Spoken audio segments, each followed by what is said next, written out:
Brasil, coração do mundo, pátria do Evangelho.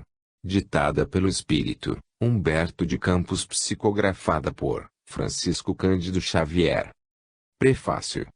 Meus caros filhos, venho falar-vos do trabalho em que agora colaborais com o nosso amigo desencarnado, no sentido de esclarecer as origens remotas da formação da pátria do Evangelho a que tantas vezes nos referimos em nossos diversos comunicados. O nosso irmão Humberto tem, nesse assunto, largo campo de trabalho a percorrer, com as suas facilidades de expressão e com o espírito de simpatia de que dispõe, como escritor, em face da mentalidade geral do Brasil. Os dados que ele fornece nestas páginas foram recolhidos nas tradições do mundo espiritual, onde falanges desveladas e amigas se reúnem constantemente para os grandes sacrifícios em prol da humanidade sofredora. Este trabalho se destina a explicar a missão da terra brasileira no mundo moderno. Humboldt, visitando o vale extenso do Amazonas, exclamou, extasiado, que ali se encontrava o celeiro do mundo. O grande cientista asseverou uma grande verdade: precisamos, porém, desdobrá-la, estendendo-a do seu sentido econômico à sua significação espiritual. O Brasil não está somente destinado a suprir as necessidades materiais dos povos mais pobres do planeta, mas, também, a facultar ao mundo inteiro uma expressão consoladora de crença e de fé raciocinada e a ser o maior celeiro de claridades espirituais do orbe inteiro. Nestes tempos de confusionismo amargo, consideramos de utilidade um trabalho desta natureza e, com a permissão dos nossos maiores dos planos elevados, empreendemos mais esta obra humilde, agradecendo a vossa desinteressada e espontânea colaboração.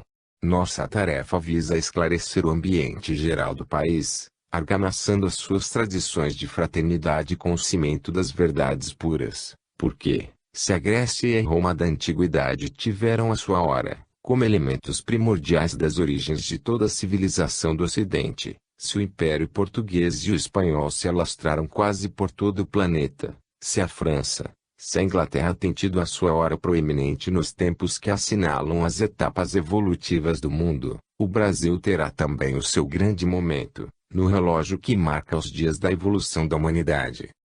Se outros povos atestaram o progresso, pelas expressões materializadas e transitórias, o Brasil terá sua expressão imortal na vida do espírito, representando a fonte de um pensamento novo, sem as ideologias de separatividade, e inundando todos os campos das atividades humanas com uma nova luz. Eis, em síntese, o porquê da nossa atuação, nesse sentido.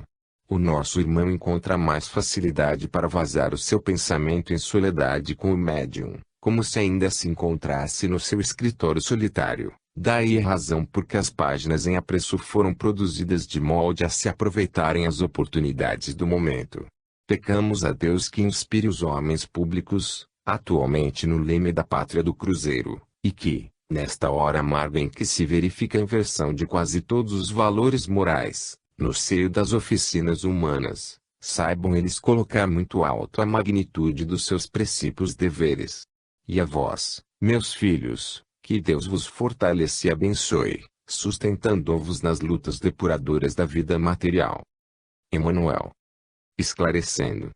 Todos os estudiosos que percorreram o Brasil, estudando alguns detalhes dos seus 8,5 milhões de quilômetros quadrados, se apaixonaram pela riqueza das suas possibilidades infinitas. Eminentes geólogos definiram-lhe os tesouros do solo e naturalistas ilustres lhe classificaram a fauna e a flora, maravilhados ante as suas prodigiosas surpresas. Nas paisagens suntuosas e inéditas, onde o calor suave dos trópicos alimenta e perfuma todas as coisas, há sempre um traço de beleza e de originalidade empolgando o espírito do viajor sedento de emoções.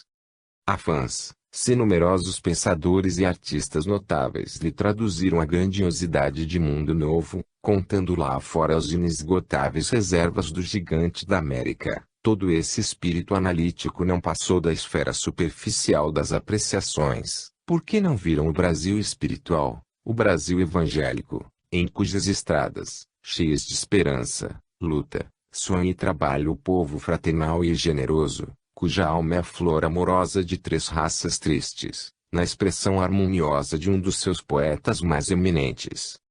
As reservas brasileiras não se circunscrevem ao mundo de aço do progresso material, que impressionou fortemente o espírito de Humboldt, mas se estendem, infinitamente, ao mundo de ouro dos corações, onde o país escreverá a sua epopeia de realizações morais, em favor do mundo.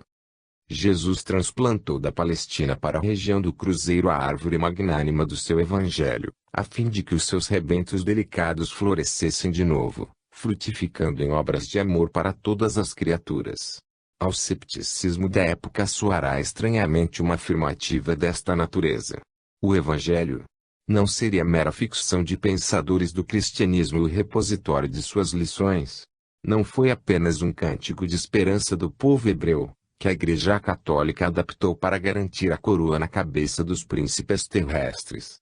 Não será uma palavra vazia, sem significação objetiva na atualidade do globo, quando todos os valores espirituais parecem descer ao sepulcro caiado da transição e da decadência. Mas, a realidade é que, não obstante todas as surpresas das ideologias modernas, a lição do Cristo aí está no planeta, aguardando a compreensão geral do seu sentido profundo. Sobre ela, levantarão-se filosofias complicadas e as mais extravagantes teorias salvacionistas. Em seu favor, muitos milhares de livros foram editados e algumas guerras ensanguentaram o roteiro dos povos. Entretanto, a sublime exemplificação do Divino Mestre, na sua expressão pura e simples, só pede a humildade e o amor da criatura, para ser devidamente compreendida. Do seu entendimento decorre aquele reino de Deus em cada coração, de que falava o Senhor nas suas meigas pregações do Tiberíades, reino de amor fraternal, cuja luz é o único elemento capaz de salvar o mundo, que se encaminha para os desfiladeiros da destruição.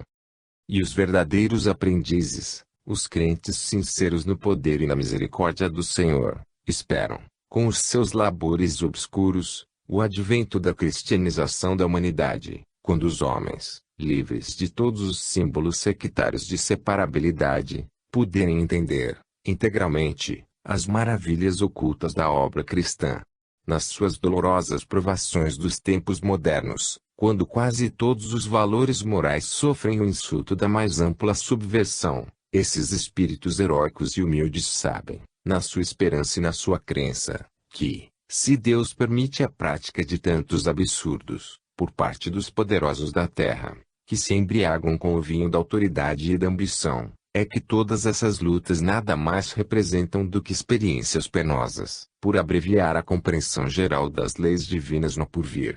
E, serenos na sua resignação e na sua sinceridade, conhecem, ainda, que as lições do Evangelho não são símbolos mortos e aguardam, cheios de confiança no mundo espiritual, a alvorada luminosa do renascimento humano.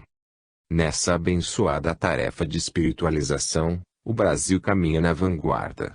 O material a empregar nesse serviço não vem das fontes de produção originariamente terrenas e sim do plano invisível, onde se elaboram todos os ascendentes construtores da pátria do Evangelho. Estas páginas modestas constituem, pois, uma contribuição humilde à elucidação da história da civilização brasileira em sua marcha através dos tempos. Tem por único objetivo provar a excelência da missão evangélica do Brasil no concerto dos povos e que, acima de tudo, todas as suas realizações e todos os seus feitos, forros dos miseráveis troféus das glórias sanguinolentas, tiveram suas origens profundas no plano espiritual, de onde Jesus, pelas mãos carinhosas de Ismael, acompanha desveladamente a evolução da pátria extraordinária, em cujos céus fulguram as estrelas da cruz. São elas, ainda, um grito de fé e de esperança aos que estacionam no meio do caminho. Ditadas pela voz de quem já atravessou as estradas poeirentas e tristes da morte, dirigem-se aos meus companheiros e irmãos da mesma comunidade e da mesma família, exclamando: brasileiros, ensarilhemos, para sempre, as armas homicidas das revoluções. Consideremos o valor espiritual do nosso grande destino. Engrandeçamos a pátria no cumprimento do dever pela ordem, e traduzamos a nossa dedicação mediante o trabalho honesto pela sua grandeza. Consideremos, acima de tudo, que todas as suas realizações hão de merecer a luminosa sanção de Jesus, antes de se fixarem nos bastidores do poder transitório e precário dos homens. Nos dias de provação, como nas horas de venturas, estejamos irmanados numa doce aliança de fraternidade e paz indestrutível, dentro da qual deveremos esperar as claridades do futuro. Não nos compete estacionar, em nenhuma circunstância, e sim marchar, sempre, com educação e com a fé realizadora, ao encontro do Brasil, na sua admirável espiritualidade e na sua grandeza imperecível. Humberto de Campos. O coração do mundo. O inundo político e social do Ocidente encontra-se exausto. Desde as pregações de Pedro, o eremita, até a morte do rei Luís IX, diante de Túnez, acontecimento que colocaram um dos derradeiros marcos das guerras das cruzadas, as sombras da idade medieval confundiram as lições do Evangelho, ensanguentando todas as bandeiras do mundo cristão. Foi após essa época, no último quartel do século XIV, que o Senhor desejou realizar uma de suas visitas periódicas à Terra, a fim de observar os progressos de sua doutrina e de seus exemplos no coração dos homens. Anjos e tronos lhe formavam a corte maravilhosa. Dos céus à terra, foi colocado outro símbolo da escada infinita de Jacó, formado de flores e de estrelas cariciosas, por onde o Cordeiro de Deus transpôs as imensas distâncias, clarificando os caminhos cheios de treva. Mas, se Jesus vinha do coração luminoso das esferas superiores, trazendo nos olhos misericordiosos a visão dos seus impérios resplandecentes e na alma profunda um ritmo harmonioso dos astros, o planeta terreno lhe apresentava ainda aquelas mesmas veredas escuras, cheias da lama da impenitência e do orgulho das criaturas humanas, e repletas dos espinhos da ingratidão e do egoísmo. Embalde seus olhos compassivos procuraram o ninho doce do seu evangelho. Em vão procurou o Senhor os remanescentes da obra de um de seus últimos enviados à face do orbe terrestre. No coração de Umbria haviam cessado os cânticos de amor e de fraternidade cristã. De Francisco de Assis só haviam ficado as tradições de carinho e de bondade. Os pecados do mundo, como novos lobos de Gúbio, haviam descido outra vez das selvas misteriosas das iniquidades humanas, roubando às criaturas a paz e aniquilando-lhes a vida. Eliu, disse a voz suave e meiga do mestre a um dos seus mensageiros, encarregado dos problemas sociológicos da terra, meu coração se enche de profunda amargura, vendo a incompreensão dos homens, no que se refere às lições do meu evangelho. Por toda parte há luta fratricida, como povo de infinitos tentáculos, a destruir todas as esperanças. Recomendei-lhes que se amassem como irmãos, e vejou-os em movimentos impetuosos, aniquilando-se uns aos outros como caíns desvairados. Todavia, replicou o emissário solícito, como se desejasse desfazer a impressão dolorosa e amarga do mestre, esses movimentos, Senhor, intensificaram as relações dos povos da terra, aproximando o Oriente e o Ocidente, para aprenderem a lição da solidariedade nessas experiências penosas. Novas utilidades da vida foram descobertas, o comércio progrediu além de todas as fronteiras, reunindo as pátrias do orbe. Sobretudo, devemos considerar que os príncipes cristãos, empreendendo as iniciativas daquela natureza, guardavam a nobre intenção de velar pela paisagem deliciosa dos lugares santos. Mas, retornou tristemente a voz compassiva do Cordeiro, qual o lugar da terra que não é santo? Em todas as partes do mundo, por mais recônditas que sejam, paira a bênção de Deus, convertida na luz e no pão de todas as criaturas. Era preferível que Saladino guardasse, para sempre, todos os poderes temporais na Palestina, a que caísse um só dos fios de cabelo de um soldado, numa guerra incompreensível por minha causa, que, em todos os tempos, deve ser a do amor e da fraternidade universal. E, como se a sua vista devassasse todos os mistérios do porvir, continuou, infelizmente, não vejo senão o caminho do sofrimento para modificar tão desoladora situação. Aos feudos de agora, seguir-se-ão as coroas poderosas e, depois dessa concentração de autoridade e de poder, serão os embates da ambição e a carnificina da inveja e da felonia, pelo predomínio do mais forte. A amargura divina empolgara toda a formosa assembleia de querubins e arcanjos. Foi quando Eliú, para renovar a impressão ambiente, dirigiu-se a Jesus com brandura e humildade: Senhor, se esses povos infelizes, que procuram na grandeza material uma felicidade impossível, marcham irremediavelmente para os grandes infortúnios coletivos, visitemos os continentes ignorados, onde espíritos jovens e simples aguardam a semente de uma vida nova. Nessas terras, para além dos grandes oceanos, poderias instalar o pensamento cristão, dentro das doutrinas do amor e da liberdade. E a caravana fulgurante, deixando um rastro de luz na imensidade dos espaços, encaminhou-se ao continente que seria, mais tarde, o mundo americano. O Senhor abençoou aquelas matas virgens e misteriosas. Enquanto as aves lhe homenageavam a inefável presença com seus cantares harmoniosos, as flores se inclinavam nas árvores ciclópicas, aromatizando-lhe as eterizadas sendas. O perfume do mar casava-se ao oxigênio agreste da selva bravia, impregnando todas as coisas de um elemento de força desconhecida. No solo, eram os silvícolas humildes e simples, aguardando uma era nova, com o seu largo potencial de energia e bondade.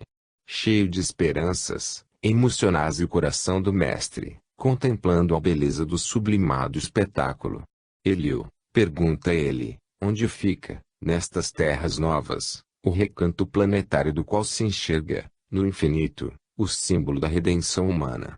Esse lugar de doces encantos, mestre, de onde se vêm, no mundo, as homenagens dos seus aos vossos martírios na terra, fica mais para o sul.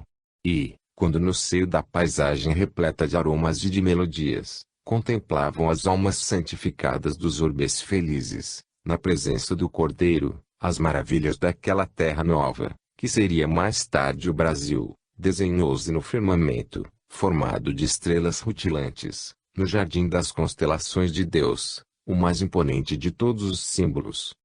Mãos erguidas para o alto, como se invocasse a bênção de seu Pai para todos os elementos daquele solo extraordinário e opulento, exclama então Jesus. Para esta terra maravilhosa e bendita será transplantada a árvore do meu evangelho de piedade e de amor. No seu solo dadivoso e fertilíssimo, todos os povos da terra aprenderão a lei da fraternidade universal. Sob estes céus serão entoados os hosanas mais ternos à misericórdia do Pai Celestial. Tu, Eliú, te corporificarás na terra, no seio do povo mais pobre e mais trabalhador do Ocidente, instituirás um roteiro de coragem, para que sejam transpostas as imensidades desses oceanos perigosos e solitários, que separam o velho do novo mundo. Instalaremos aqui uma tenda de trabalho para a nação mais humilde da Europa, glorificando seus esforços na oficina de Deus. Aproveitaremos o elemento simples de bondade, o coração fraternal dos habitantes destas terras novas, e, mais tarde, ordenarei a reencarnação de muitos espíritos já purificados no sentimento da humildade e da mansidão, entre as raças oprimidas e sofredoras das regiões africanas, para formarmos o pedestal de solidariedade do povo fraterno que aqui florescerá, no futuro, a fim de exaltar o meu evangelho, nos séculos gloriosos do porvir. Aqui, Eliú, sob a luz misericordiosa das estrelas da cruz, ficará localizado o coração do mundo. Consoante a vontade piedosa do Senhor, todas as suas ordens foram cumpridas integralmente. Daí a alguns anos, o seu mensageiro se estabelecia na terra, em 1394, como filho de Dom João I e de Dom Filipe de Lencastre, e foi o heróico infante de Sagres, que operou a renovação das energias portuguesas, expandindo as suas possibilidades realizadoras para além dos mares. O elemento indígena foi chamado a colaborar na edificação da pátria nova. Almas bem-aventuradas pelas suas renúncias se corporificaram nas costas da África flagelada e oprimida e, juntas a outros espíritos em prova, formaram a falange abnegada que veio escrever na terra de Santa Cruz, com os seus sacrifícios e com os seus sofrimentos, um dos mais belos poemas da raça negra em favor da humanidade. Foi por isso que o Brasil, onde confraternizam hoje todos os povos da terra e onde será modelada a obra imortal do Evangelho do Cristo, muito antes do Tratado de Tordesilhas, que fincou as balizas das possessões espanholas, trazia já, em seus contornos, a forma geográfica do coração do mundo. A pátria do Evangelho. Dom Henrique de Sagres abandonou as suas atividades na terra em 1460. Estava realizado, em linhas gerais, o seu grande destino. Da sua casa modesta da Vila Nova do Infante, onde se encontra ainda hoje uma placa comemorativa, como perene homenagem ao grande navegador, desenvolvera ele, no mundo inteiro, um sentimento novo de amor ao desconhecido. Desde a expedição de Celta, o Infante deixou transparecer, em vários documentos que se perderam nos arquivos da Casa de Avis, que tinha certeza da existência das terras maravilhosas, cuja beleza haviam contemplado seus olhos espirituais, no passado longínquo. Toda sua existência de abnegação e ascetismo constituíra uma série de relâmpagos luminosos no mundo de suas recordações. A prova de que os seus estudos particulares falavam da terra desconhecida que o mapa de André Bianco, datado de 1448, mencionava uma região fronteira à África. Para os navegadores portugueses, portanto, a existência da grande ilha austral já não era assunto ignorado. Novamente no além, o antigo mensageiro do mestre não descansou, chamando a colaborar com ele numerosas falanges de trabalhadores devotados à causa do Evangelho do Senhor. Procura influenciar sobre o curto reinado de Dom Duarte, estendendo, com os seus cooperadores, essa mesma atuação ao tempo de Dom Afonso V, sem lograr uma ação decisiva a favor das empresas esperadas. Aproveitando o sonho geral dos tesouros das Índias, a personalidade do infante se desdobra, com o objetivo de descortinar o continente novo ao mundo político do Ocidente.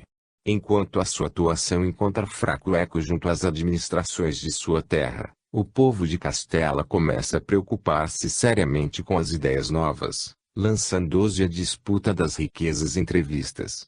Eleva-se então ao poder Dom João II, cujo reinado se caracterizou pela previdência e pela energia realizadora.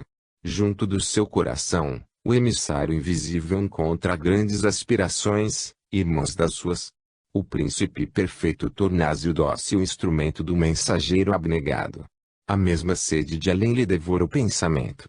Expedições diversas se organizam. O Castela de São Jorge é fundado por Diogo de Azambuja, na costa da Mina. Diogo Cão descobre toda a costa de Angola, por toda parte, sob o olhar protetor do grande rei. Aventuram-se os expedicionários. Mas o espírito, em todos os planos e circunstâncias da vida, tem de sustentar as maiores lutas pela sua purificação suprema. Entidades atrasadas na sua carreira evolutiva se unem contra as realizações do príncipe ilustre. Depois do desastre no campo de Santarém, no qual o filho perde a vida em condições trágicas, surgem outras complicações entre a sua direção justiceira e os nobres da época, e Dom João II morre envenenado em Alvor, no ano de 1495.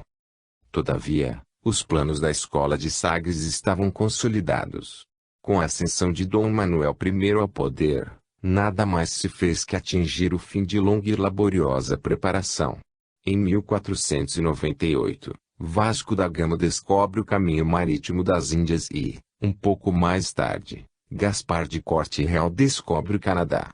Todos os navegadores saem de Lisboa com instruções secretas quanto à terra desconhecida, que se localizava à fronteira à África e que já havia sido objeto de protesto de Dom João contra a bula de Alexandre VI, que pretendia impor-lhe restrições ao longo do Atlântico, por sugestão dos reis católicos da Espanha. No dia 7 de março de 1500, preparada a grande expedição de Cabral ao novo roteiro das Índias, todos os elementos da expedição, encabeçados pelo capitão Mor, visitaram o passo de Alcáçova, e na véspera do dia 9, dia este em que se fizeram ao mar, imploraram os navegadores a bênção de Deus, na ermida do Restelo, pouso de meditação que a fé sincera de Dom Henrique havia edificado. O Tejo estava coberto de embarcações engalanadas e, entre manifestações de alegria e de esperança, exaltava-se o pendão glorioso das quinas. No Oceano Largo, o capitão Moore considera a possibilidade de levar a sua bandeira à terra desconhecida do hemisfério sul. O seu desejo cria a necessária ambientação ao grande plano do mundo invisível. Henrique de Sagres aproveita esta maravilhosa possibilidade. Suas falanges de navegadores do infinito se desdobram nas caravelas embandeiradas e alegres. Aproveitam-se todos os ascendentes mediúnicos. As noites de Cabral são povoadas de sonhos sobrenaturais e, insensivelmente, as caravelas inquietas cedem ao impulso de uma orientação imperceptível. Os caminhos das Índias são abandonados. Em todos os corações há uma angustiosa expectativa. O pavor do desconhecido empolga a alma daqueles homens rudes, que se viam perdidos entre o céu e o mar, nas imensidades do infinito. Mas, a assistência espiritual do mensageiro invisível, que, de fato, era ali o divino expedicionário, derrama um claror de esperança em todos os ânimos. As primeiras mensagens da terra próxima recebem-nas com a alegria indizível. As ondas se mostram agora, a miúde, qual concha caprichosa de folhas, de flores e de perfumes. Avistam-se os píncaros elegantes da plaga do cruzeiro e, em breves horas, Cabral e sua gente se reconfortam na praia extensa e acolhedora. Os naturais os recebem como irmãos muito amados. A palavra religiosa de Henrique Soares, de Coimbra, eles a ouvem com veneração e humildade. Colocam suas habitações rústicas e primitivas à disposição do estrangeiro e reza a crônica de caminha que Diogo Dias dançou com eles nas areias de Porto Seguro, celebrando na praia o primeiro banquete de fraternidade na terra de Veracruz. A bandeira das quinas desfralda-se então gloriosamente nas plagas da terra abençoada, para onde transplantar a Jesus a árvore do seu amor e da sua piedade. E, no céu, celebrar-se o acontecimento com grande júbilo. Assembleias espirituais, sob as vistas amorosas do Senhor, abençoam as praias extensas e claras e as florestas cerradas e bravias. Há um contentamento intraduzível em todos os corações, como se um pombo simbólico trouxesse as novidades de um mundo mais firme, após novo dilúvio. Henrique de Sagres, o antigo mensageiro do Divino Mestre, rejubila-se com as bênçãos recebidas do céu. Mas, de alma alarmada pelas emoções mais carinhosas e mais doces, confia ao Senhor as suas vacilações e os seus receios. Mestre, diz ele, graças ao vosso coração misericordioso, a terra do Evangelho florescerá agora para o mundo inteiro. Dai-nos a vossa bênção para que possamos velar pela sua tranquilidade, no seio da pirataria de todos os séculos. Temo, Senhor, que as nações ambiciosas matem as nossas esperanças, invalidando as suas possibilidades e destruindo seus tesouros. Jesus, porém, confiante, por sua vez, na proteção de seu Pai, não hesita em dizer com a certeza e alegria que traz em si. Ele afasta essas preocupações e receios inúteis. A região do Cruzeiro, onde se realizará a epopeia do meu Evangelho, estará, antes de tudo, ligada eternamente ao meu coração. As injunções políticas terão nela atividades secundárias, porque, acima de todas as coisas, em seu solo santificado e exuberante estará o sinal da fraternidade universal, unindo todos os espíritos. Sobre a sua volumosa extensão pairará constantemente o signo da minha assistência compassiva e a mão prestigiosa e potentíssima de Deus pousará sobre a terra de minha cruz, com infinita misericórdia. As potências imperialistas da terra esbarrarão sempre nas suas claridades divinas e nas suas ciclópicas realizações. Antes de o estaral dos homens, é o meu coração que ela se encontra ligada para sempre. Nos seus imensos, havia clarões estranhos de uma bênção divina. No seu solo de estrelas e de flores, o Supremo Senhor sancionara, por certo, as bondosas promessas de seu Filho. E foi assim que o minúsculo Portugal, através de 3 longos séculos, embora preocupado com as fabulosas riquezas das Índias, pôde conservar, contra flamengos e ingleses, franceses e espanhóis, a unidade territorial de uma pátria com 8,5 milhões de quilômetros quadrados e com 8.000 quilômetros de costa marítima. Nunca houve exemplo como esse em toda a história do mundo. As possessões espanholas se fragmentaram, formando cerca de 20 repúblicas diversas.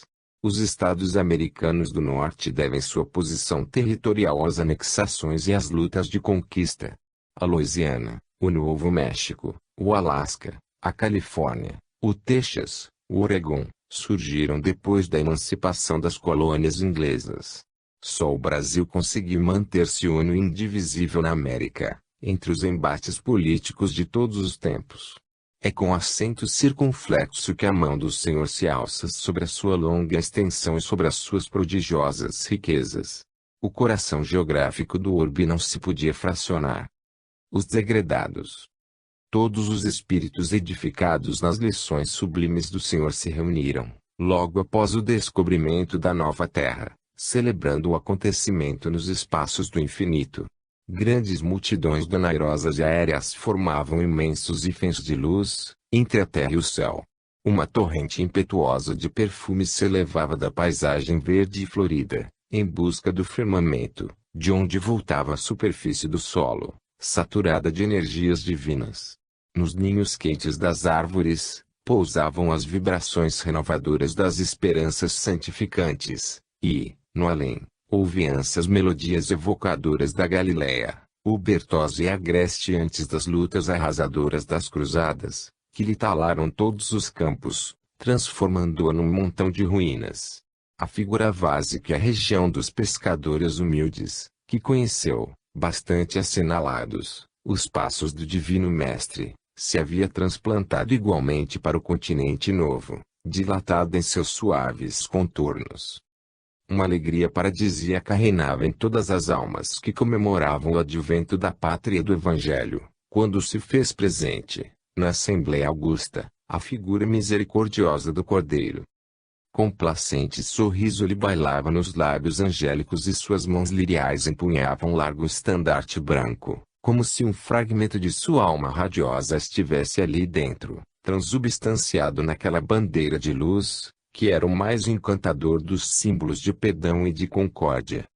Dirigindo-se a um dos seus elevados mensageiros na face do orbe terrestre, em meio do divino silêncio da multidão espiritual, sua voz ressoou com doçura.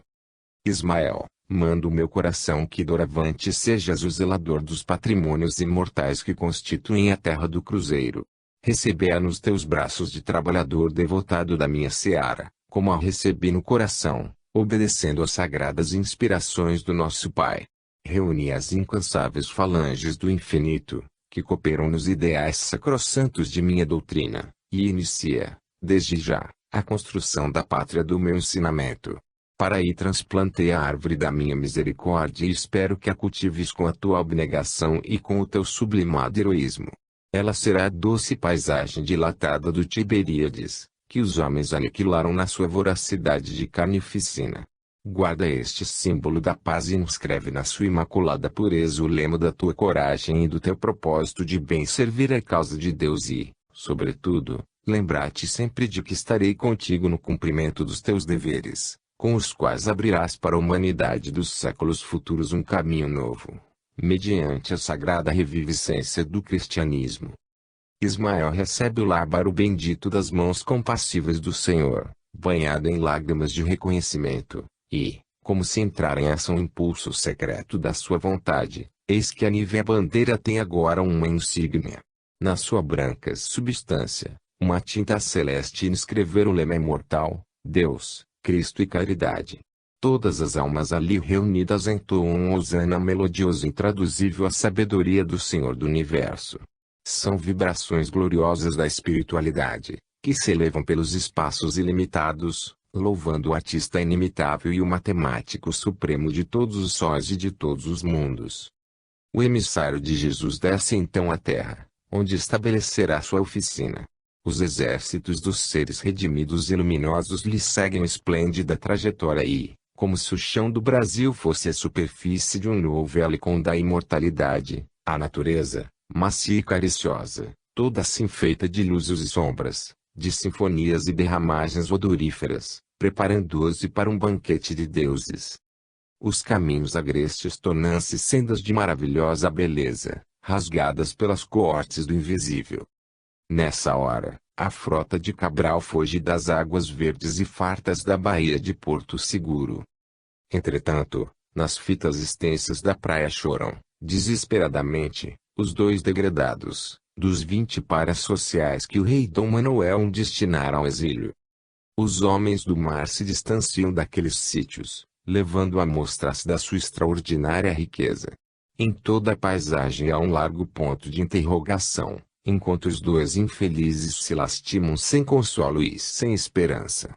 Os silvícolas amáveis e fraternos lhes abrem os braços, é dos seus corações rudes e simples que desabrocham, para a amargura deles, as flores amigas de um brando conforto.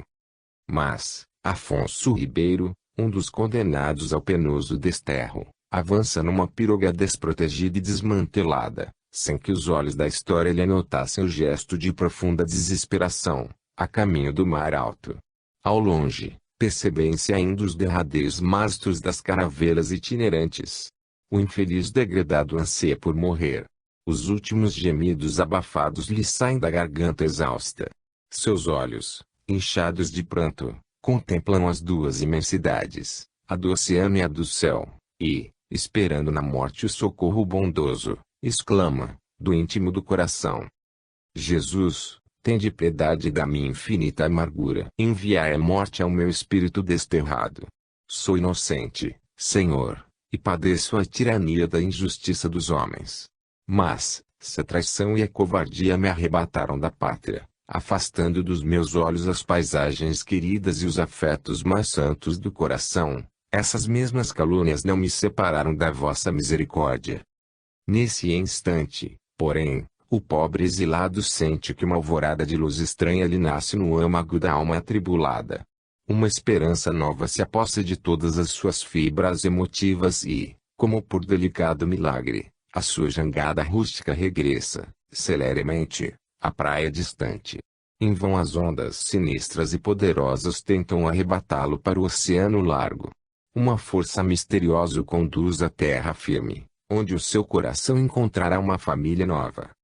Ismael havia realizado o seu primeiro feito nas terras de Veracruz, trazendo um náufrago inocente para a base da sociedade fraterna do porvir. Ele obedecia às sagradas determinações do Divino Mestre.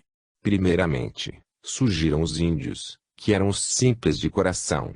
Em segundo lugar, chegavam sedentos da justiça divina e, mais tarde, viriam os escravos, como a expressão dos humildes e dos aflitos, para a formação da alma coletiva de um povo bem-aventurado por sua mansidão e fraternidade. Naqueles dias longínquos de 1500, já se ouviam no Brasil os ecos acariciadores do Sermão da Montanha. Os missionários. Dom Manuel I recebeu sem grande surpresa a notícia do descobrimento das terras novas. Seu espírito se achava voltado para os tesouros inesgotáveis das Índias, que faziam da Lisboa daquele tempo uma das mais poderosas cidades marítimas da Europa. Contudo, o êxito do capitão Moore provocou um largo movimento de curiosidade no círculo dos navegadores portugueses. Quase todas as expedições que se dirigiam aos régulos da Ásia tocavam nos portos vastos de Veracruz, cujo nordeste já centralizava as atenções dos comerciantes franceses, que aí se abasteciam de vastas provisões de pau-brasil. Geralmente, as caravelas lusitanas que demandavam Calicut traziam consigo grande número de exilados e de aventureiros. Muitos deles foram abandonados no extenso litoral do país inexplorado e desconhecido, ao influxo das inspirações do mundo invisível. Essas criaturas vinham como batedores humildes, à frente dos trabalhadores que, mais tarde, chegariam às terras novas. A situação oficial perdurava com a indiferença do monarca, distraído pelas suas conquistas no Oriente, mas, entre as autoridades administrativas do reino, comentava-se a questão da nova colônia abandonada aos exploradores franceses e espanhóis. Compelido pela opinião do seu tempo, Dom Manuel providencia as primeiras expedições oficiais, a fim de que se colocasse nas suas praias extensas o sinal das armas portuguesas. Prepara-se a expedição de Gonçalo Coelho, que, além de alguns cosmógrafos notáveis, levava consigo Américo Vespúcio, famoso na história americana pelas suas cartas acerca do Novo Mundo, nas quais, infelizmente, reside grande percentagem de literatura e de pretensiosa imaginação. Chegando ao litoral baiano, Gonçalo Coelho organiza a feitoria de Santa Cruz, primeiro núcleo da civilização ocidental nas plagas brasileiras.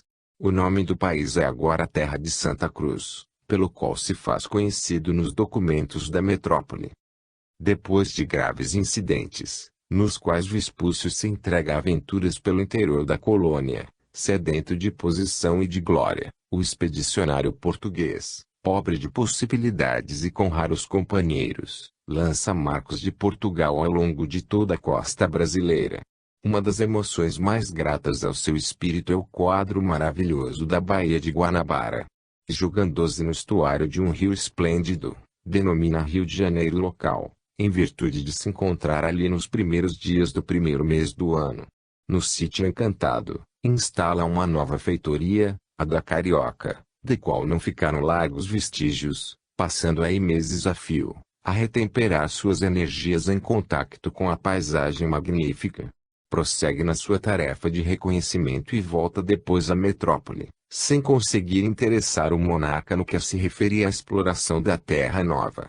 Limitou-se o rei português a permitir o estabelecimento de feiras de pau-brasil, na colônia longínqua, o que facultou aos elementos estrangeiros o mais largo desenvolvimento de comércio com os indígenas da região litorânea. De Portugal, somente aportavam no Brasil, de vez em quando, alguns aventureiros e degredados, obedecendo a um apelo inexplicável e desconhecido. Foi, aproximadamente, por essa época, que Ismael reuniu em grande assembleia os seus colaboradores mais devotados, com o objetivo de instituir um programa para suas atividades espirituais na terra de Santa Cruz. Irmãos, exclamou ele no seio da multidão de companheiros abnegados, plantamos aqui, sob o olhar misericordioso de Jesus, a sua bandeira de paz e de perdão. Todo um campo de trabalho se desdobra às nossas vistas. Precisamos de colaboradores devotados que não temam a luta e o sacrifício.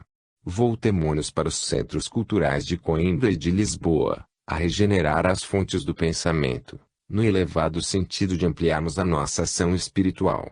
Alguns de vós ficareis em Portugal, mantendo de pé os elementos protetores dos nossos trabalhos, e a maioria terá de envergar o São Benito humilde dos missionários penitentes, para levar o amor de Deus aos sertões ínvios e carecidos de todo o conforto. Temos de buscar no seio da igreja as roupagens exteriores de nossa ação regeneradora. Infelizmente, a dolorosa situação do mundo europeu, em virtude do fanatismo religioso, tão cedo não será modificada. Somente as grandes dores realizarão a fraternidade no seio da instituição que deverá representar o pensamento do Senhor na face da terra, a igreja que, desviada dos seus grandes princípios pela mais terrível de todas as fatalidades históricas, foi obrigada a participar do organismo mundano e perecível dos Estados. Um sopro de reforma se anuncia, impetuoso, no âmago das organizações religiosas da Europa e, em breves dias, Roma conhecerá momentos muito amargos, não obstante os sonhos de arte e de grandeza de Leão X, que detém neste instante uma coroa injustificável, porquanto o reino de Jesus ainda não é desse mundo, mas, temos de aproveitar as possibilidades que o seu campo nos oferece para encetar essa obra de edificação da pátria do Cordeiro de Deus. Pregareis, em Portugal, a verdade e o desprendimento das riquezas terrestres e trabalhareis, sob a minha direção, nas florestas imensas de Santa Cruz, arrebanhando as almas para o único pastor. O característico de vossa ação, como missionários do Pai Celestial, será um testemunho legítimo de renúncia a todos os bens materiais de uma consoladora pobreza. Quase todos os espíritos santificados, ali presentes, se oferecem como voluntários da grande causa. Entre muitos, descobriremos José de Anchieta e Bartolomeu dos Mártires, Manuel de Nóbrega, Diogo Jacome, Leonardo Nunes e muitos outros, que também foram dos chamados para esse conclave no mundo invisível.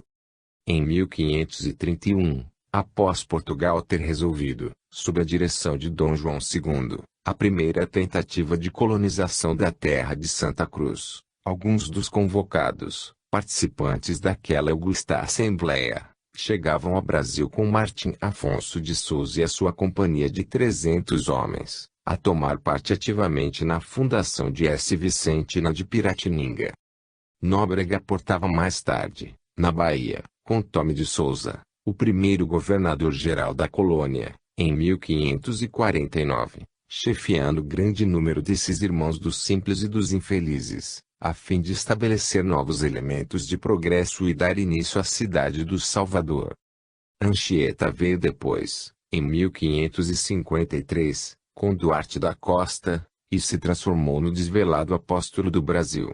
Designado para desenvolver, particularmente, os núcleos de civilização já existentes em Piratininga, aí se manteve no seu respeitável colégio, que todos os governos paulistas conservaram com veneração carinhosa, como tradição de sua cultura e de sua bondade. Alguns historiadores falam com severidade da energia vigorosa do apóstolo que, muitas vezes, foi obrigado a assumir atitudes corretivas no seio das tribos, que, entretanto, lhe mereciam as dedicações e os desvelos de um pai. Anchieta aliou, no mundo, a suprema ternura, grande energia realizadora, mas, aqueles que, na história oficial, lhe descobrem os gestos enérgicos, não lhe notam a suavidade do coração e a profundeza dos sacrifícios, nem sabem que, depois, foi ainda ele a maior expressão de humildade no antigo convento de Santo Antônio do Rio de Janeiro, onde, com o hábito singelo de frade, adoçou ainda mais as suas concepções de autoridade. A edificadora humildade de um Fabiano de Cristo, aliada a um sentimento de renúncia total de si mesmo, constituía a última pedra que faltava na sua coroa de apóstolo da imortalidade. Dom João II, indicador ordinal masculino, e teve a infelicidade de introduzir em Portugal o organismo sinistro da Inquisição. Com o Tribunal da Penitência, vieram os jesuítas.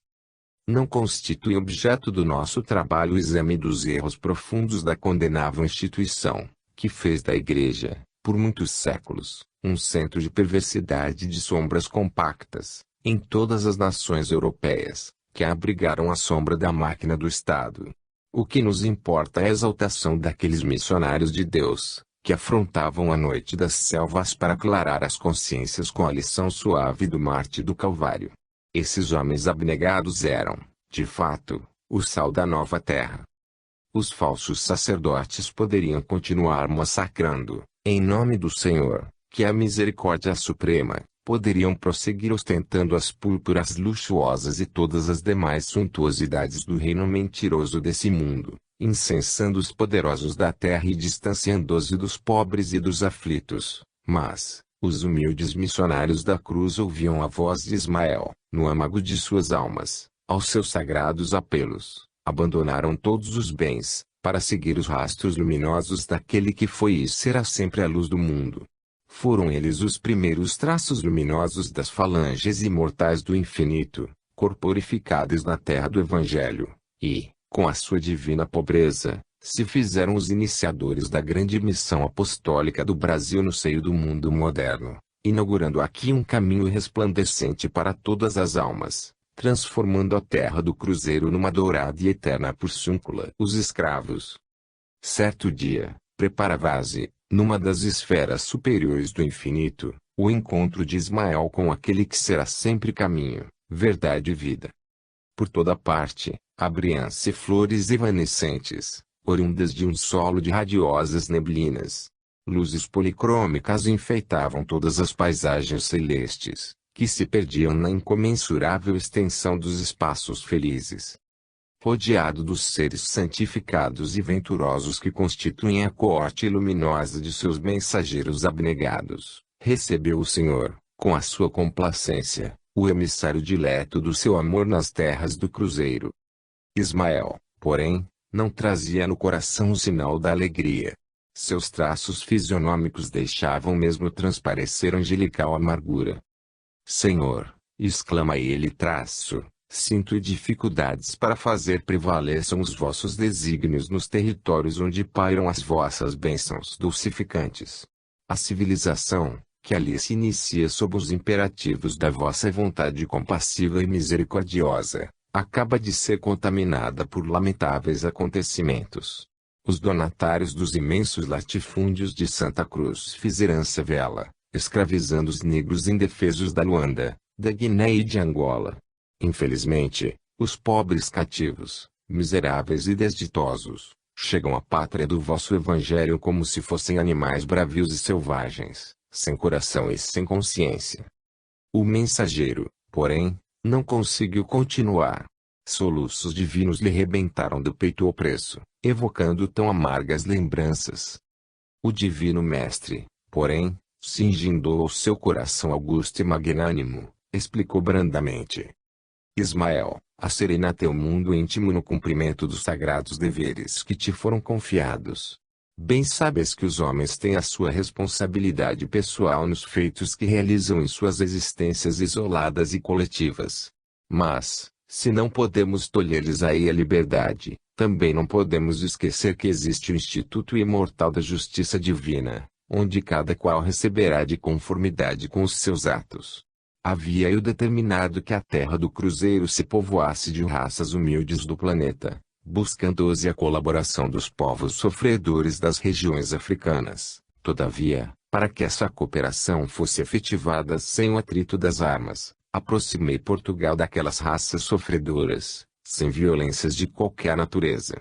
A colaboração africana deveria, pois, verificar-se sem abalos perniciosos. No capítulo das minhas amorosas determinações, o homem branco da Europa, entretanto, está prejudicado por uma educação espiritual condenável e deficiente.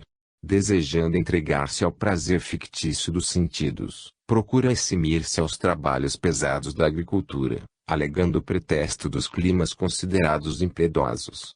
Eles terão a liberdade de humilhar os seus irmãos, em face da grande lei do arbítrio independente, embora limitado, instituído por Deus para reger a vida de todas as criaturas, dentro dos sagrados imperativos da responsabilidade individual. Mas, os que praticarem o nefando comércio sofrerão, igualmente, o mesmo martírio, nos dias do futuro, quando forem também vendidos e flagelados em identidade de circunstâncias.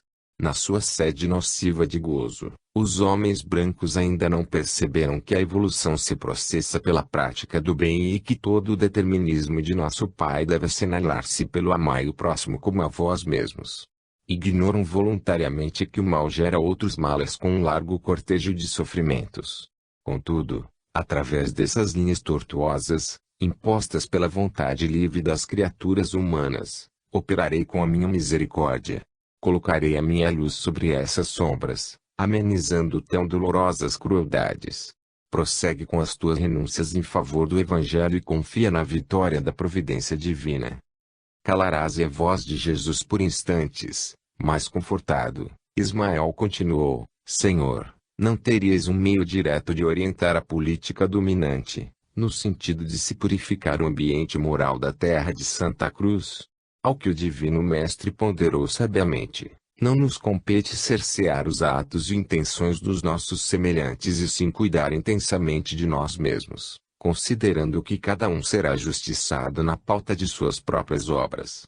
Infelizmente, Portugal, que representa um agrupamento de espíritos trabalhadores e dedicados, remanescente dos antigos fenícios, não soube receber as facilidades que a misericórdia do Supremo Senhor do Universo lhe outorgou nestes últimos anos.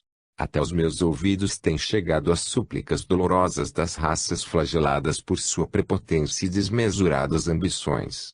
Na velha península já não existe o povo mais pobre e mais laborioso da Europa.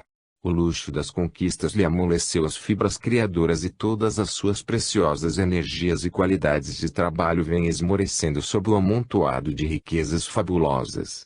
Entretanto, o tempo é o grande mestre de todos os homens e de todos os povos, e, se não nos é possível cercear o arbítrio livre das almas, poderemos mudar o curso dos acontecimentos, a fim de que o povo lusitano aprenda, na dor e na miséria, as lições sagradas da experiência e da vida. Ismael retornou à luta, cheio de fervorosa coragem, e os acontecimentos foram modificados. Os donatários cruéis sofreram os mais tristes reveses no solo do Brasil. Os tupinambás e os tupiniquins, que se localizavam na Bahia, haviam recebido Cabral com as melhores expressões de fraternidade, reagiram contra os colonizadores, transformados, para eles, em desalmados verdugos. Lutas cruentas desencadearam contra os brancos, que lhes depravavam os costumes. A luxuosa expedição de João de Barros, que se destinava ao Maranhão, mas que saíra de Lisboa com instruções secretas para conquistar o ouro dos Incas, no Peru, dispersou-se no mar, sofrendo os seus componentes infinitos martírios e resgatando com elevados tributos de sofrimento as suas criminosas intenções, na condenável aventura. Os tesouros das Índias levaram o povo português à decadência e à miséria, pela disseminação dos artifícios do luxo e pelas campanhas abomináveis da conquista, cheias de crueldade e de sangue. A sede de ouro acarretava o abandono de todos os campos. A civilização brasileira. Nas praias largas e fartas de Santa Cruz, floresciam cidades prestigiosas. Com o feudalismo das capitanias, as cidades e as vilas modernas do litoral do Brasil estavam já em seus primórdios, destacando-se dentre todos os núcleos populosos do Salvador e de São Vicente, em vista das facilidades encontradas pelos colonizadores, com o auxílio dos caramuros e dos ramalhos, que os haviam precedido na ação, junto dos indígenas. Contudo, Portugal ainda não se decidira a destacar os seus elementos mais valorosos para os trabalhos da colônia, preferindo enviar-lhe criminosos e homens sem escrúpulos.